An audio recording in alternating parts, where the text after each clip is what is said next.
Mind makeup कर लिया, CV बना ली, अब क्या करना है, एक डायरी मेंटेन करनी है और रिकॉर्ड कीपिंग करनी है। अब आपको होता है क्योंकि अब एआई का ज़माना है तो हम थोड़ी सी हेल्प तो एआई से ले ही रहे होते हैं। तो ये जनाब, ये भाई साहब जिस तरह से डायरी बना रहे याद कर करके, ये फिर दोबारा से याद करेगा, क्योंकि इतनी सारी फॉर्म है उसने बार बार याद कर करके जो है ना वो लिखते रहना है। तो एक डायरी मेंटेन करनी है। डायरी क्यों मेंटेन करनी है? डायरी इसलिए मेंटेन करनी है कि आपको याद रहे। फर्म्स कितनी है, कुछ आइडिया है? 50, 70, 100, 115, 122,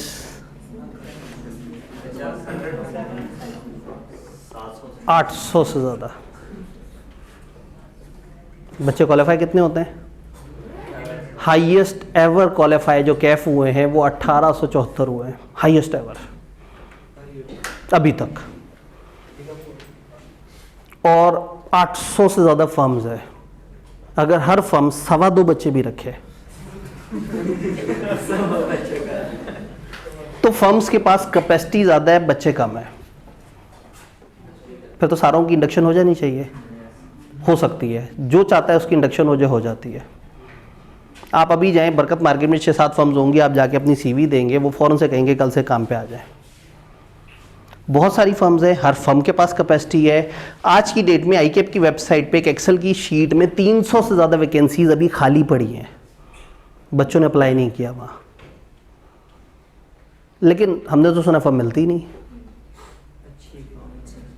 अच्छी फर्म, जहन में अच्छी फर्म है ना, और अच्छी फर्म का क्राइटेरिया भी स्टूडेंट्स ने खुद ही डिफाइन किया हुआ होता है। खुद ही से कैटेगरी बनाई होती है, खुद ही से कहते हैं कि यहीं तक रहेंगे, इसके अलावा तो हमने कहीं अप्लाई नहीं करना। जिस वक्त पढ़ना था, ठकाठक पेपर पास करने थे, अपने पहले अपनी एजुकेशन पे काम करना था, वो नहीं किया। फिर जिस वक्त अपनी इंप्रूवमेंट पे काम करना था, सही वाला पीपी करना था, अपनी प्रेजेंटेशन, अपना कॉन्फिडेंस बेहतर करना था, वो वाला काम भी नहीं किया। लेकिन अब फर्म हमें चाहिए सबसे बेस्ट वाली।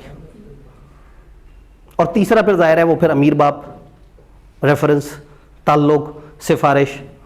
तो अगर ये सारे फीचर्स नहीं है तो उसके बाद बंदे को हालातों वाक़यात के तनाजुर में थोड़ा सा नीवे होके सुकून से जो ऑप्शन मिले अल्लाह का शुक्र करके वहाँ पे चले जाना चाहिए। और अब तो ऑप्शंस भी बड़ी प्रीमियम आ गई हैं इंडस्ट्रीज़ के बाद। तो अब ये मसला ही नहीं रहा कि जी आपको जो आर्टिकल्स मिलेंगे वो बड़े थके हुए से होंगे।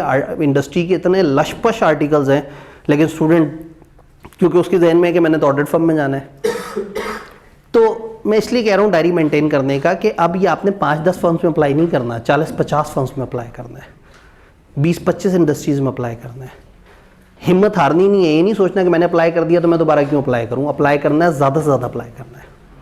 तो बेसिकली एक अलग से डायरी जिसका मकसद ही आपने इंडक्शन, एक डायरी जिसमें तकरीबन को 70-80 सफ़े हों और हर सफ़ा आपने एक फर्म के नाम से मुख्तस कर दिया। जैसे यहाँ KPMG लिखा हुआ है, यहाँ ABC&Co लिखा हुआ है। आपने KPMG और आपने यहाँ पे लिखा कि जी मैंने 11 मार्च को इन्हें कॉल की थी, तो इन्होंने कहा था कि 2 हफ्ते बाद हमारा वो ऑनलाइन वो आएगा, फॉर्म आएगा।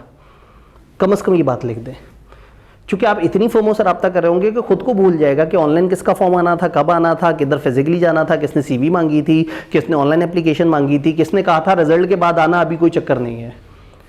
तो आप क्या करेंगे, हम आपसे डाटा शेयर कर रहे होंगे फर्म्स का, तो आप कल के दिन में कोशिश करेंगे कि सारी फर्म्स को जो आपका दिल है कि भाई यहाँ तो मैं कम से कम देखूँ, उधर अप्लाई करेंगे और थोड़ा सा समझेंगे कि वो क्या बात कर रहे हैं और वो किस वक्त आपसे, हो सकता है उनमें से कोई कहें अभी आके CV दे दें, कोई कहेंगे हम आपको बाद में लिंक देंगे, कोई कहेगा जी हम इंटरनेट पर डाल देंगे, कोई कहेगा हम रिजल्ट के बाद। तो जिसने जो कहा है आपने यहाँ पे लिखते जाना है।